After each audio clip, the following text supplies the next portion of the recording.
Good day, ladies and gentlemen. I hope you're well. Today we're going to be talking about another indicator that I absolutely love.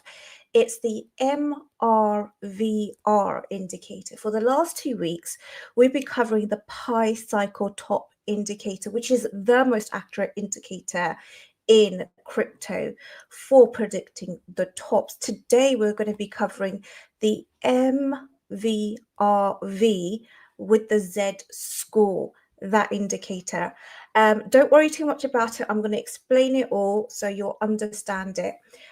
Let's just have a quick look who's in the chat, and then we'll continue to go forward. So we've got Craig. How are you, Craig? I hope you're well. John Legend. Let me just put down the Princess's Army. There you go, because John Legend's in the Princess's Army. We've got Rob C. So Rob's a fellow Brit. He's in the Princess's Army. We've got Black Hat Team. I hope you're well, Black Hat Team. He's also in the Princess's Army. We've got David Bowles. I hope you're well, David. Just 1 second. The cat's on the desk. There you go. I hope you're well, David. Thank you for always sharing my stuff on Twitter or on X. That's really, really good of you.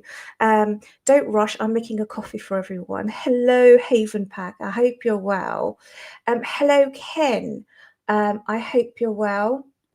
Oh, and then we've got the lovely Jessie. Hello, Jessie. I hope you're well. Good afternoon to you as well, David. Just going down the list. Peace of my mind. Good afternoon to you as well. Or is it good evening? No, it's pretty much just good afternoon. Good evening's coming up. Tube and Jar. I hope you're well. Oh, it's 1:40 in the morning in Australia. What are you doing awake? You should be in bed. Oh my God, sleep is like so important. But thank you for being here, and I'm sure you're going to learn a lot. I'm going to drop a lot of alpha today.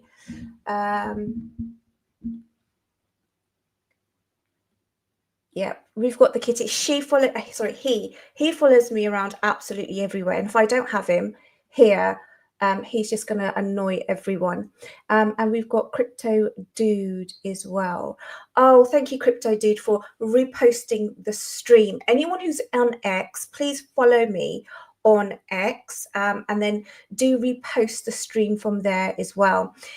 Anyone who wants to be in the Princess's Army, it's just anyone who's interested in supporting the channel, who could do things like reposting, saying good morning, good nights, commenting on the videos, etc. It's 4:50 where you are. It's 3:50 for me. Okay, so let's talk about the MVRV score, and then we'll also talk about the Z score as well. It is one of the most powerful on-chain Bitcoin indicators. This metric helps us to identify whether Bitcoin is overvalued or undervalued by looking at the profit and loss of holders across the entire Bitcoin market. I do apologize if I'm wobbling because Satoshi doesn't listen to anyone, let alone me. I feed him too many treats for him to listen to me.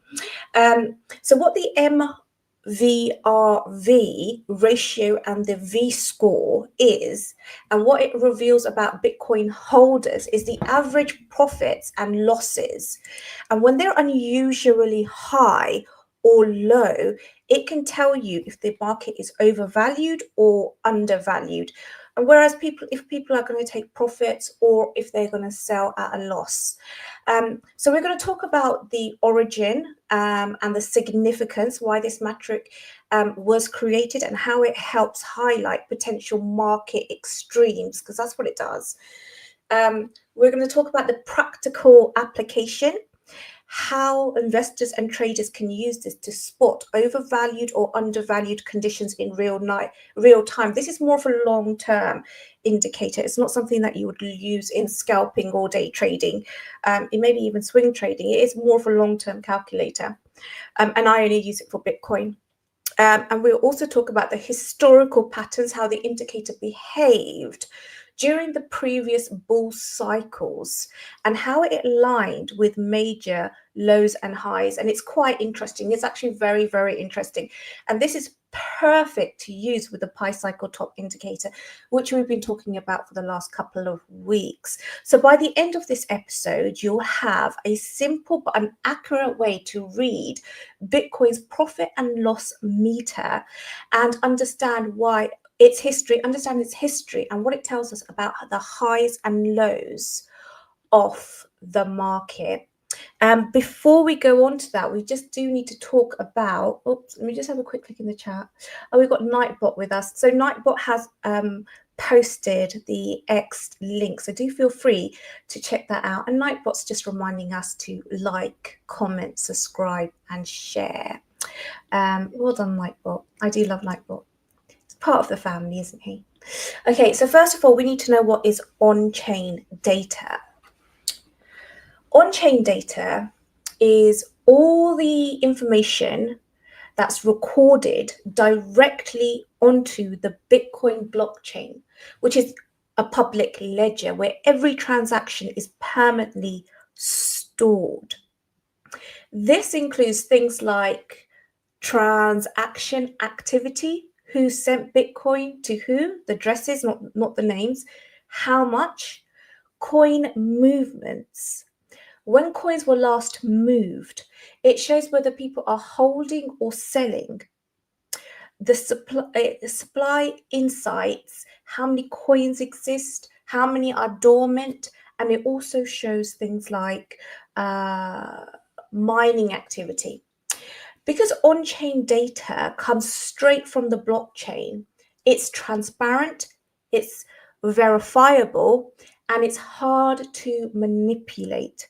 It gives us a deeper view of real investor behavior, unlike just looking at price charts or news or sentiment.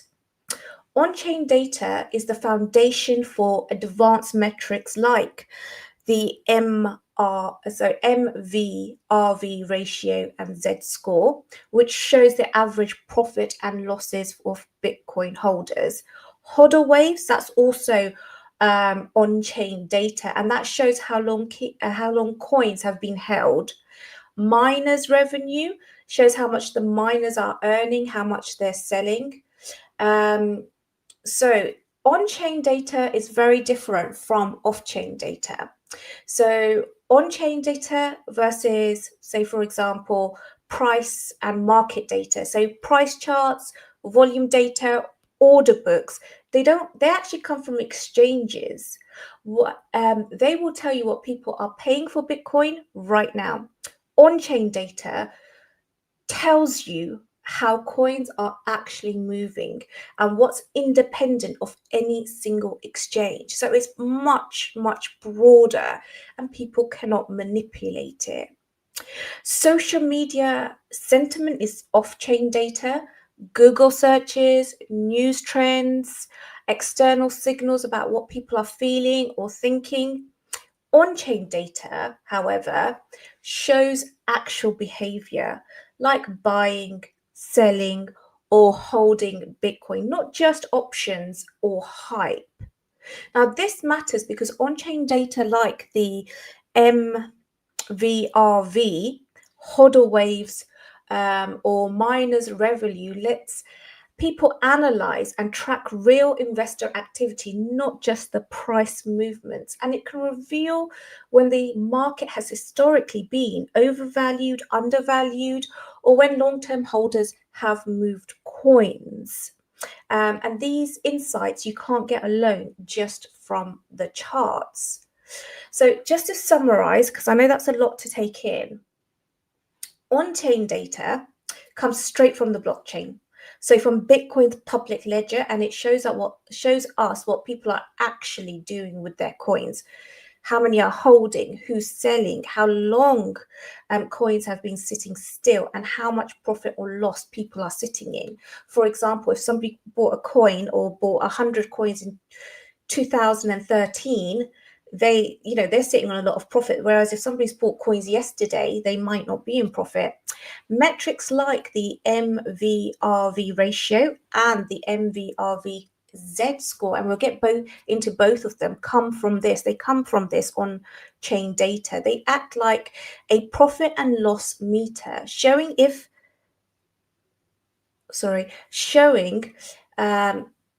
holders are in, mostly if they're in profits, which could mean a top is coming, or in loss, which could mean that we're near a bottom. Whereas off-chain data usually comes from things like exchanges like Coinbase, Binance. It shows the price of Bitcoin, how much it's been bought or sold, how fast the price is changing. Off-chain data tells us what's happening right now in the market, but it doesn't reveal what holders are doing with their coins, or whether they're sitting on profits or losses. Now, last 2 weeks, we spoke about the Pi cycle indicator, which is the most accurate indicator in Bitcoin that we have for Bitcoin. Oh my God, are you saying hi from X? You're the first person to actually say hi from X, peace of my mind. I've never had that before. And now I know, and now I can understand. Look, it's got like that, the X logo. So that's how I would know when somebody else says hi from X. That's awesome. That's brilliant. Do give it a little, do follow the account and share it out. So when we were talking about the Pi cycle top, I absolutely love the Pi cycle top. I've done so many deep dives into Pi cycle tops.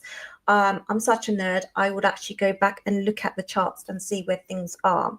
So with the Pi cycle top indicator, it's a tool used only for price data, which comes from off-chain sources and exchange prices. It helps investors and traders and analysts identify potential market tops by comparing two moving averages of the price. I don't know if anybody can remember what they were. The two moving averages, I'll let you know, or the 111 moving average and the 250 daily moving average multiplied by 2. The indicator generates a signal, and it's one signal that it gives when these two lines cross, which historically has occurred just a few days off the actual market peak. And we went into so much details in the last 2 live streams where we got out all the historical data, and I went through every single bull cycle, bull run, and we spoke about what led to the Pi cycle top, when the Pi cycle top was triggered, how many days off was it from the actual top, and what was the price difference. And in some cases, the price difference was something like £87 or just £1,000 or something similar to that. It was very, very close to the top, only off by 1 or 2 days, or I think the maximum it's been off by 4 days, and that's it. So the Pi cycle top is the number one indicator, and it's something that we can use with the MVRV.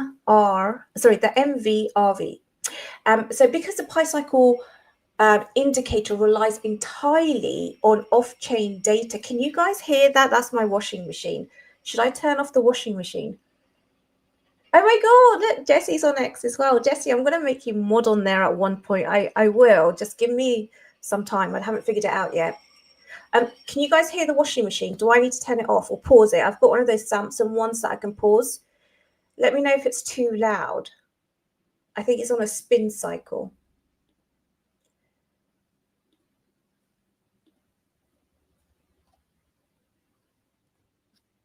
Okay, so because the Pi cycle top relies entirely on off-chain data, it doesn't track the holder behavior on-chain, like things like how much are people in profits from when they bought their coins, or losses, or coin movements.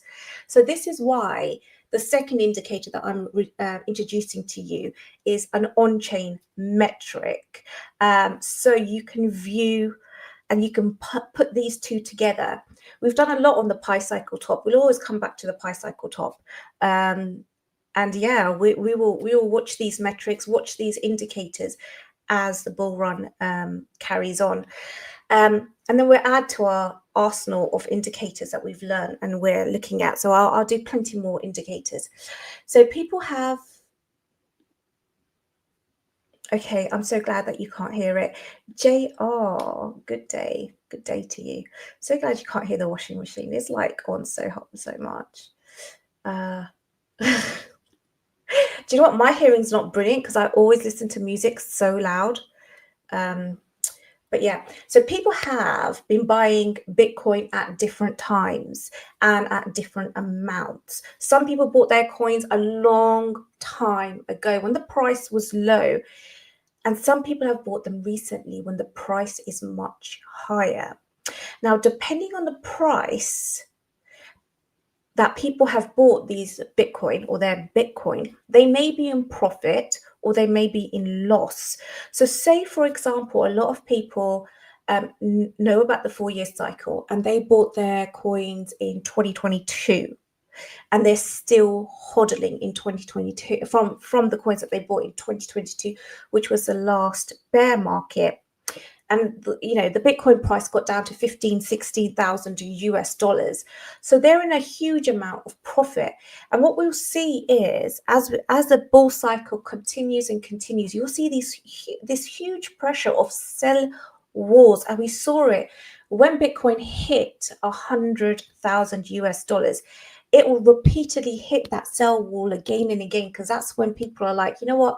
I bought Bitcoin when it was at 50,000 US dollars. Now it's 100,000 US dollars. I'm going to take profits. I've doubled my money. I'm going to take profits. Blah, de, blah, de, blah.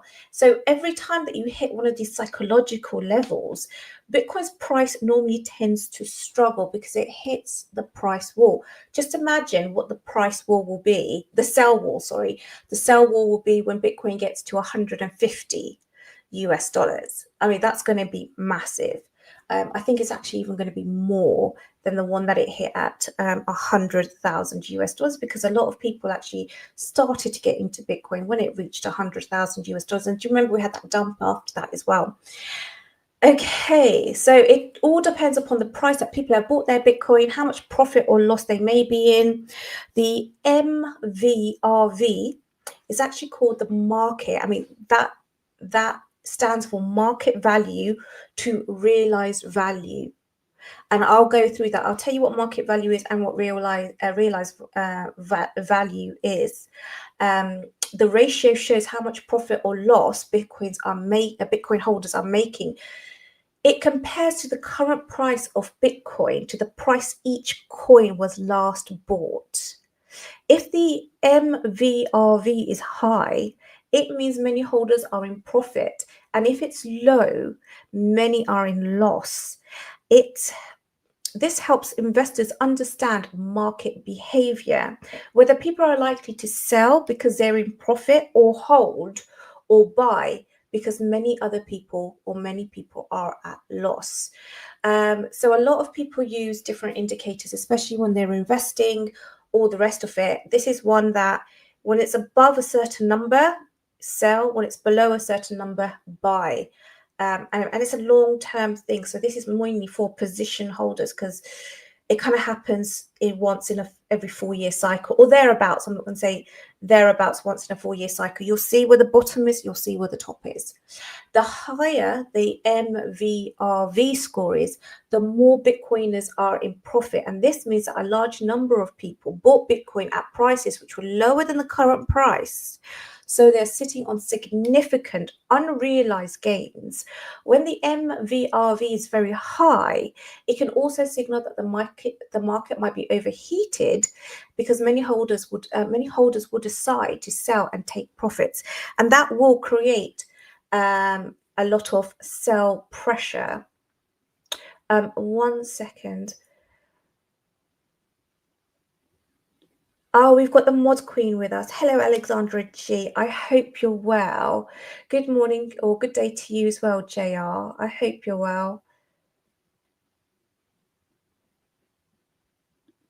Hello, Steve. I hope you're well. My brother-in-law's name's, well, Stephen, but we call him Steve.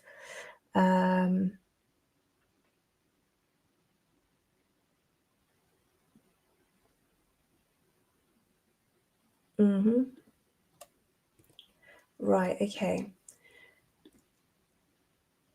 On the other hand, when the MVRV score indicates that a lot of people are at loss, having bought at higher prices than the current price. In such cases, people are less likely to sell, and some may even buy more. Seeing the lower price is an opportunity. Traders and people who analyze the market use the MVRV to gauge market sentiment, potential risks, and to identify possible market tops and bottoms. And if I'm completely honest, when I show you the chart, you will realize that it's very easy to identify the bottom, especially, but also not too bad to identify the tops. Okay, so there's a difference between traders and investors, and we've always dealt with this on the channel because we do have a mix of traders and investors looking at the channel. So what we continuously see in all Bitcoin bull runs is and cycles is that successful traders tend to buy when the price is low and sell when it's high. And this essentially is the essence of swing trading or position trading. I have mentioned it before, but I'll mention it again. There are many different types of traders. There's copy traders. There's trading bots, there's scalpers. Alex O is a scalper.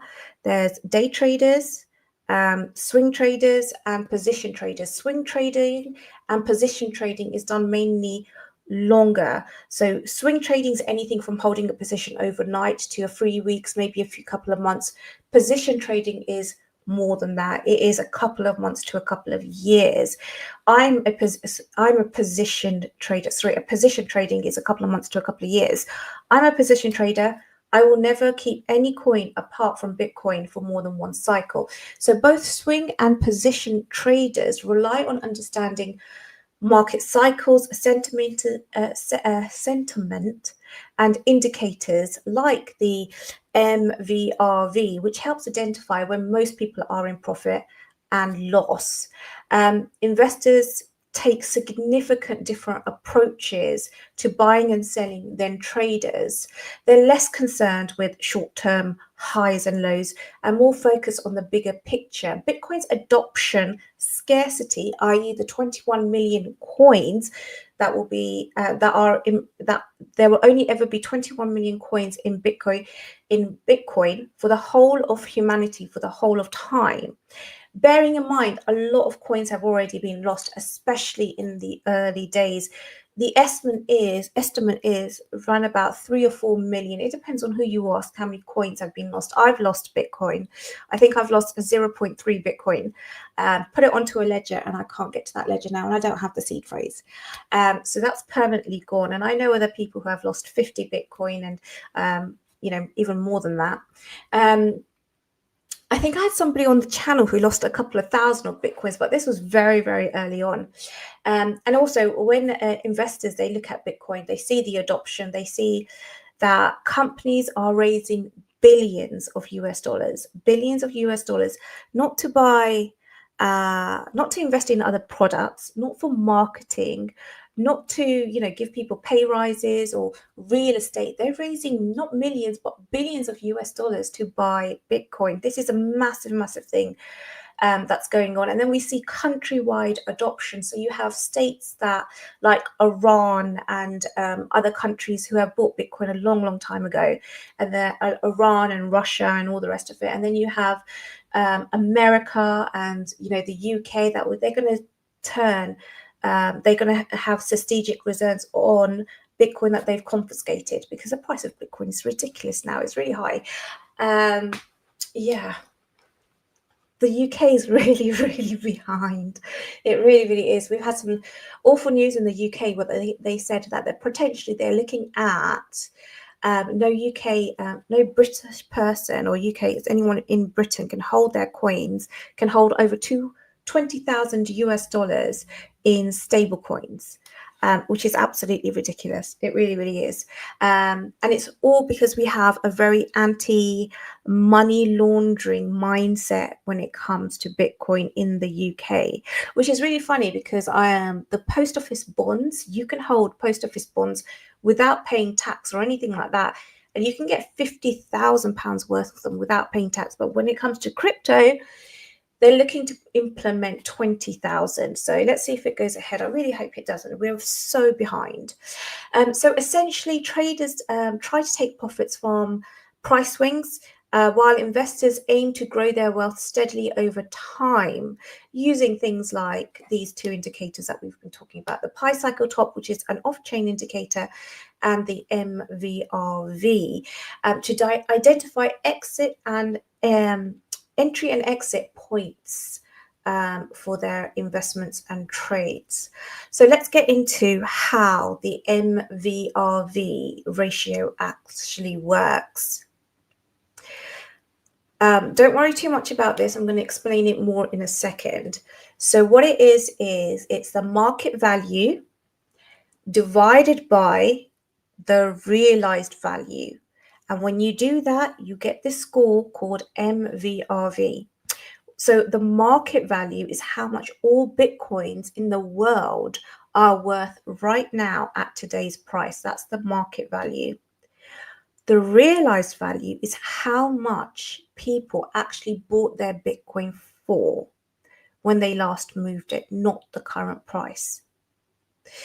And I'll get into that and I'll explain all of that. The MVRV ratio obviously is an on-chain indicator, meaning it comes from the blockchain. It's real data. It's not price charts or external sources. It's hard data. It cannot be manipulated. And that's why I wanted to share it with you today, because it's based on actual blockchain activity.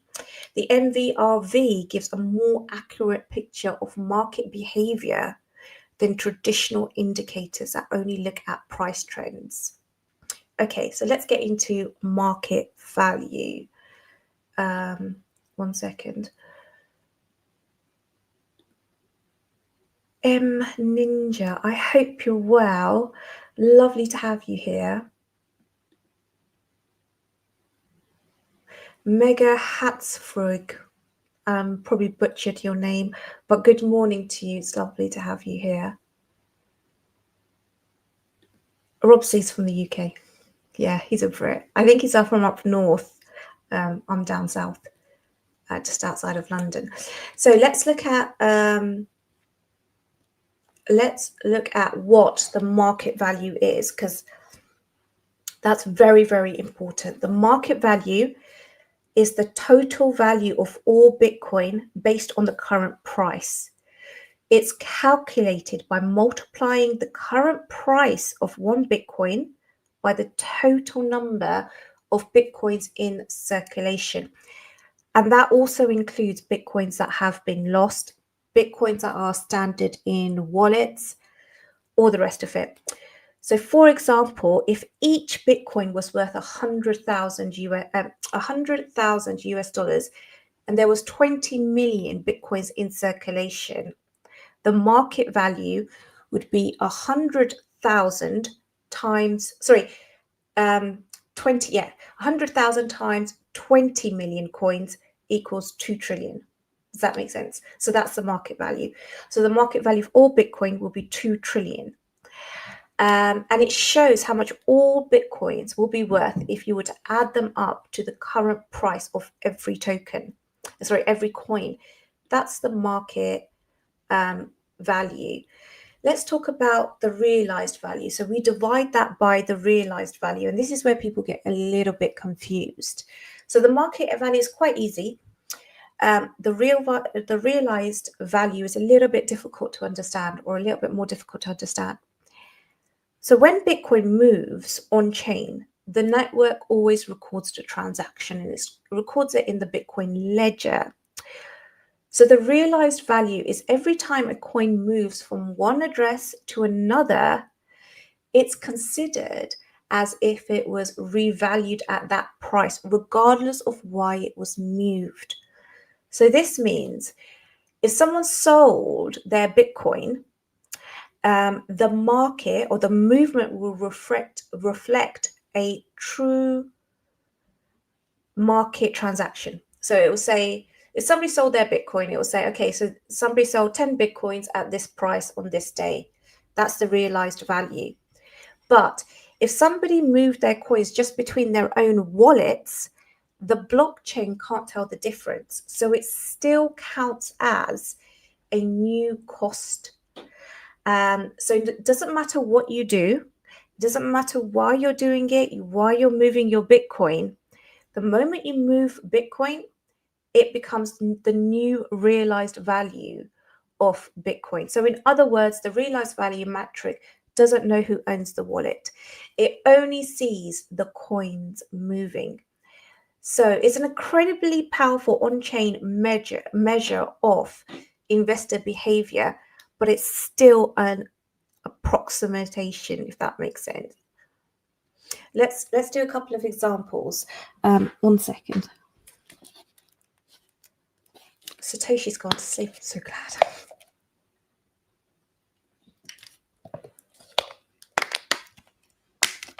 Okay, so imagine David. David bought one Bitcoin at 20,000 US dollars and he never moved it. So his coins realized value or realized price stays locked at 20,000 US dollars because that's the last time when his Bitcoin was moved on chain. So when the price of Bitcoin goes up, it will say in the MVRV ratio that David's Bitcoin that used to be worth 20,000 the last time he moved it, the realized value of Bitcoin, of his Bitcoin, is now 100,000. He's in a lot of profit, and that compiles some of the data. Now, if we had someone else like Jesse, so Jesse bought one Bitcoin at 80,000. That's a lot more than 20,000. At 80,000 a few months later. A few months later, Bitcoin's price hit like 100,000, and he sent it to another wallet, even his own wallet, even though Jesse didn't sell. The blockchain records that price movement or that coin movement as at the market price of 100,000 US dollars. So the network now treats that coin's realized value as at 100,000 US dollars, replacing the 80,000 that he actually bought it from. The blockchain can't yet figure out which wallets it's sending it to, and it should never be able to do that anyway. It's decentralized. So the realized value doesn't track you personally or what you've personally paid or your intention. It tracks the last price when your Bitcoin was moved. That's why it can't tell the difference between a sale, a transfer, or a wallet reshuffle. It just sees the transaction on chain and it updates accordingly. And still, it's been very, very effective. So the MVRV ratio, and this will all make sense when I show you the charts, is a simple comparison. Is the market value, i.e. the prices of all the Bitcoins in circulation added together, divided by the realized value, that's when the coin was last moved. A high MVRV ratio means that most holders are sitting on good profits. People might start to sell because they're happy with their gains, and historically this happens near the market tops, and we will see that it's often just a couple of weeks away from the market tops. And it's, for me, I would use this to DCA out because you just know it's like a couple of weeks from the top based on history.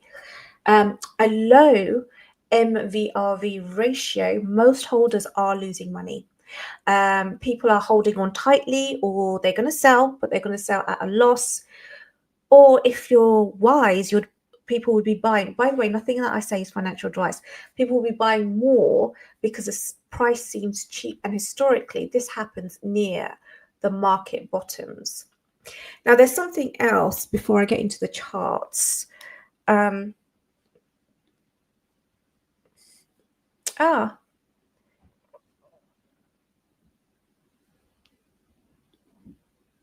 Hello, Dave Digital. I hope you're well.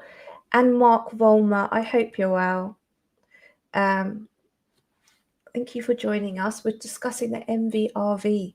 I think you both will like it. Okay, so the MVRV score, MVRV Z score, is like a supercharged version of the regular MVRV. While the MVRV ratio normally tells you how many people are in profit or loss at the current price, the Z score goes a step further by showing you how extreme these profits or losses are compared to historical and previous levels. The MVRV Z score, if and when the MVRV Z score is very high, it indicates that Bitcoin holders are making unusually large profits, and it often signals that the market is overvalued and could be near a top.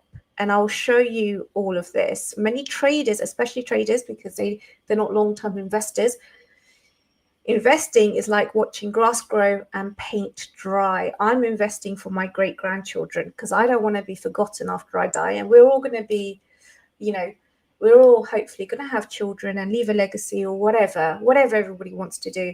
But this will be my legacy for my lineage, for my descendants. So investors might not look at it because they're not selling at every cycle. Position and swing traders, all the rest of it, they will be looking at this because they would want to take profits. When the MVRV score is very low, it means that holders are experiencing unusually high losses, suggesting that the market is undervalued and it could be a good opportunity to buy.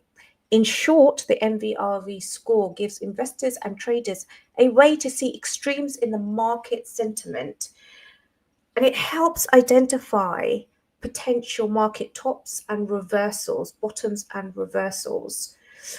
Okay, so let's go on and have a look at April 2023. So that's the top of the first bull run.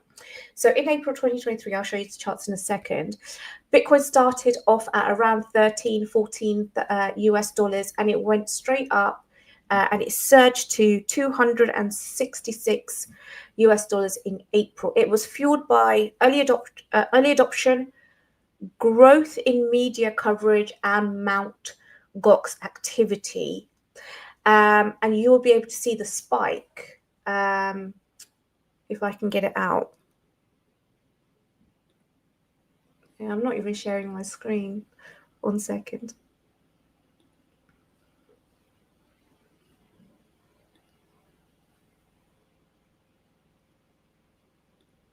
Okay, I don't know if you can see my cursor. Do you remember we spoke about in detail about April 2023? Here, what did we have? We had the Cyprus banking crisis, and there was a lot of panic in Europe because we were coming out of 2008, etc., all the recessions. It was a difficult time. When the Cyprus banking crisis happened, a lot of people came into Bitcoin and they put their money into Bitcoin, and the Bitcoin topped here. So you can see the top. Let me just take away the pi cycle top. You can see it topped here. On the MVRV Z score, which is on here, you can see when it goes into the orange here. I don't know if you can see my cursor. You couldn't see it last time. When it goes into the orange here, that's when it's oversold. Overvalued. That's where it's overvalued. And that's where you have to, where most people take profits. So it's a roundabout. Now, every chart, a lot of charts are different because they take into account different metrics. So on this particular chart that I've got from TradingView, this is the one I picked it out for no reason. It's just one that I've used before. You can see that the score here is 6. Some people say when it goes to 7, which is around there, that's when you should start selling. But here on this particular chart, when it comes to 6, I would have started to DCA out if I knew about this and if I was there at the time. When we reached the top here, which was very close to the pi cycle top, we had this extremely sharp correction. And this sharp correction was because Mt. Gox, which was known as Bitcoin. So Bitcoin and Mt. Gox were pretty much the same thing back then. People couldn't tell the difference. It suspended trading for a day. It had technical issues, and because of that, the first bull run came to an end. And then we have, so the first bull run came to an end. So even in the earlier cycles, the pattern is very, very clear. The MVRV signals overvalued. The price peaks and it peaks later. And then there's a correction that has followed. Traders do watch this, and investors watch the MVRV, so they could prepare for corrections and all the rest of it. And it was so amazing when we went through the pi cycle top, that the pi cycle top was literally a couple of days before Bitcoin actually topped. I think it was like $15 out. And I find it so amazing. How did you can't really tell when those two moving averages met. You couldn't tell that Mt. Gox was going to have this technical issue, but it did. And then we slid down into we slid down. If we look at November 2013, so after we had the April correction, Bitcoin climbed again from about 200 to over 1,100 by December 2013. I think the pi cycle top was hit one day before. The pi cycle top was one day out on this. I think it was one day out. So the pi cycle top is amazing. But we'll see it here as well. Now, this was the largest bull run of that year, of 2023, and it was driven by mainstream attention, media, new exchanges, and Chinese investors. And as before, the MVRV peaked just ahead of the Bitcoin price. I don't know if you can see this, but here we go. So over here, we had all the Chinese investors come in. We had some new exchanges. So it wasn't just Mt. Gox now. We had all that FOMO and media hype. And there we can see here, just before the top. Let me just put on the pi cycle top so you can see roughly where the top was. The top was here. Literally just before the top, the MVRV was triggered, and we can see this in the orange. So it went from like late 5s, 6s all the way up to 8. So these were the two this was a double peak in 2013. I remember what happened. Sorry, I'm just changing my screen. And then we remember what happened after the peak. We had China come in saying that they were going to ban Bitcoin, all the rest of it. There was some other concerns, and we slid down into a bear market, the first bear market for Bitcoin. Okay, let's look at 2017 now. One moment. Get over to 2017.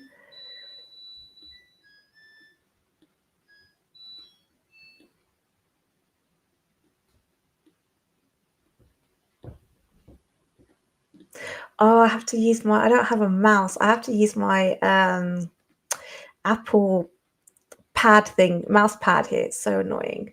Okay, so we all know what happened in 2017. It was the next bull run. It was Bitcoin's next bull run. I absolutely love this bull run. I love the way the price goes up.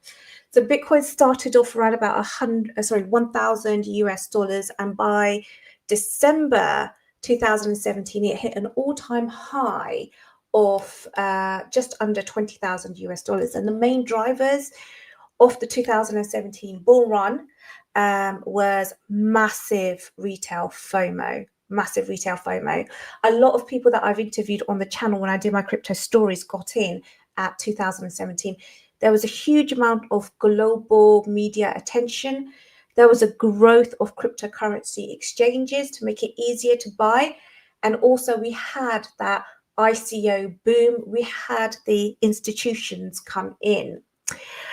So just as usual, so we're all running up here.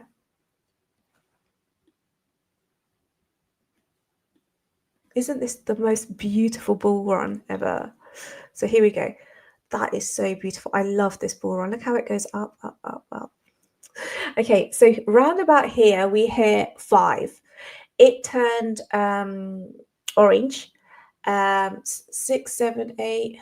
Did it go up to 9? I think this went up to 9. Yes, it did. It went up to 9. And it happened before the bull market peak. So this is an amazing time to get out of the market. You can start to DCA out. And this is obviously on-chain data. You put it with the pi cycle top, you kind of know you're within weeks. I mean, the pi cycle top has traditionally been within days off the actual peak, whereas the MVRV score is normally it's normally before the top, which is brilliant because you can DCA out.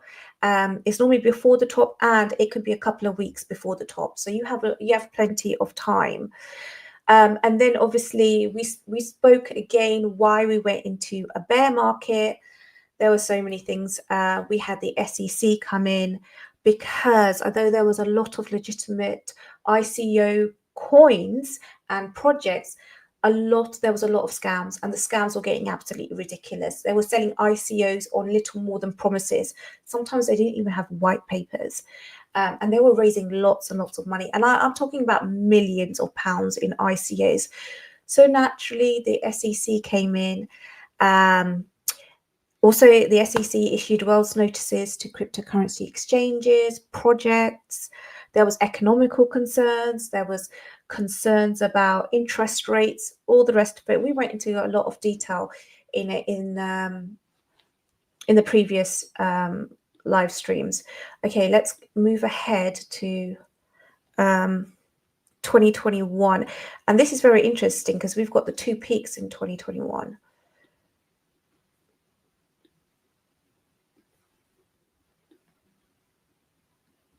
Okay, now on this particular, I will show you another MVRV because I was really surprised to see on this particular one, it didn't turn orange.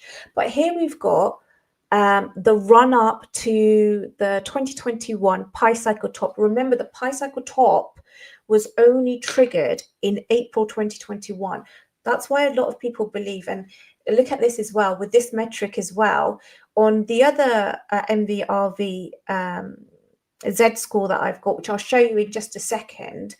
It does go slightly into the orange as well, because they use different metrics as well when they're doing this. So this particular one on TradingView doesn't have it.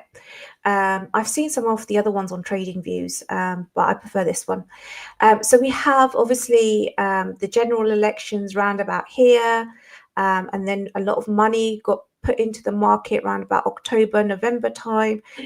We came up. There was a lot of things that were inspiring this bull run. We had stimulus checks. We had low interest rates. You remember we had the pandemic. A lot of people were studying about Bitcoin, all the rest of it. We had all that hype. It felt like Tesla was buying all the rest of it.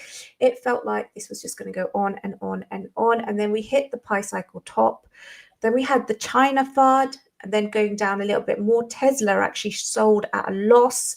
And we came down and we ranged here for a while before Bitcoins were taken off the exchanges, and that led to the actual all-time high, which some people are saying it could be a lot of people actually say it's a dead cat bounce, but the actual all-time high was 69,000. So from 64 to 69,000, it wasn't very much in the great grand scheme of things. And round about here again, we had the SEC come in, we had inflation concerns, we had lots of things happen, and we slid down into a bear market here. I just want to bring out another chart because I know that one's not that brilliant. So let me see if I can bring it out.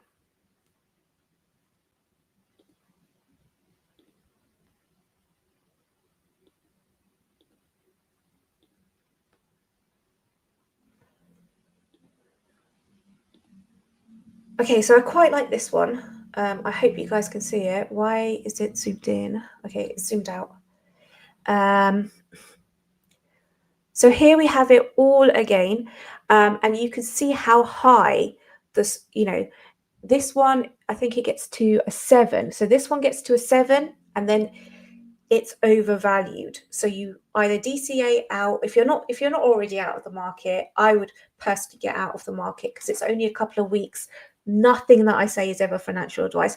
It's only a couple of weeks before the top. But on this chart here, you could also see the bear markets very, very easily. So here, when the price goes down to 0 or very close to 0, this green, in the green here, you could see, so we had the 2024 bear market. You can see it clearly here going into 2025.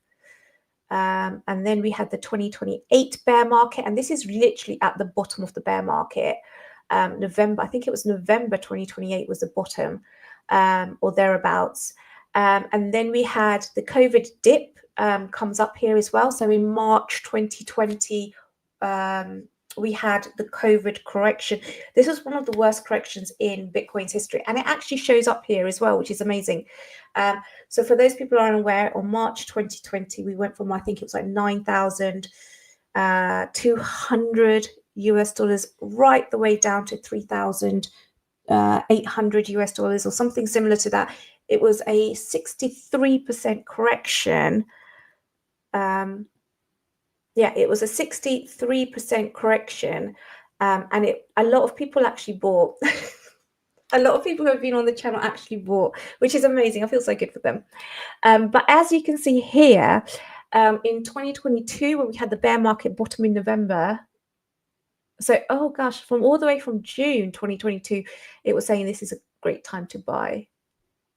And then October, November, so round about here was a bear market. Oh yeah, there you can see it quite well there actually. I don't know if you can see my cursor, but I'm looking at it. Oh God, I hope you can. But round about here, I'll zoom in. Can you see how it just hits November? Here you go, all of November.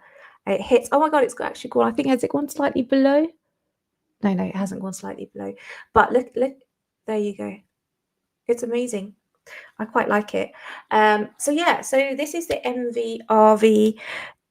It does show you bull markets. It shows you bear markets. Now, the lesson from November 2021, and this is something that we've got to take into account a lot. A lot of people were very, very excited in November 2021. A lot of people round-tripped their bags. But the Pi cycle top, I mean, it did seem like Bitcoin was going to go up to 100,000 US dollars.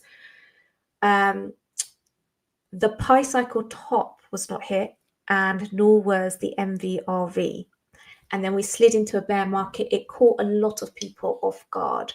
This cycle, this current cycle, has already been changed because we had the halving. We had an all-time high before the halving. And that was because we had ETFs approved in January 2024. So once the ETFs were approved, we had an initial dip, but then we made an all-time high before the halving. That's already changed this cycle. So these are just indicators to look at. Now, I remember in November 2021, there was a lot of institutional adoption. There was a lot of mainstream media awareness, retail FOMO, and global adoption. And we also had things like NFTs and DeFi and the metaverse. Remember, Facebook even changed its name to Meta. I think it did it after, actually, but still, it was a massive, massive thing. So, it's not always accurate. But then again, a lot of people do say that was a dead cat bounce. So it's so important, and it shows why you should use the MVRV or the MVRV Z score, which is even better, I think, alongside other tools, and not to rely on it alone. Yeah, that's about it. That's the MVRV. I absolutely love it, and it's something that I keep an eye on, if that makes sense.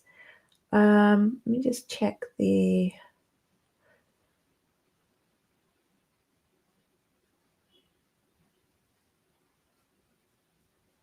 Awesome. That's brilliant. Okay, so it's 55 minutes. And Satoshi's asleep, so I actually need to get back to work. It's been absolutely amazing having you all here. I hope you've learned something. Pair that with the Pi Cycle top, and you've got already 2 indicators, one based on-chain metrics and one based on off-chain metrics that you can use to help you identify the tops.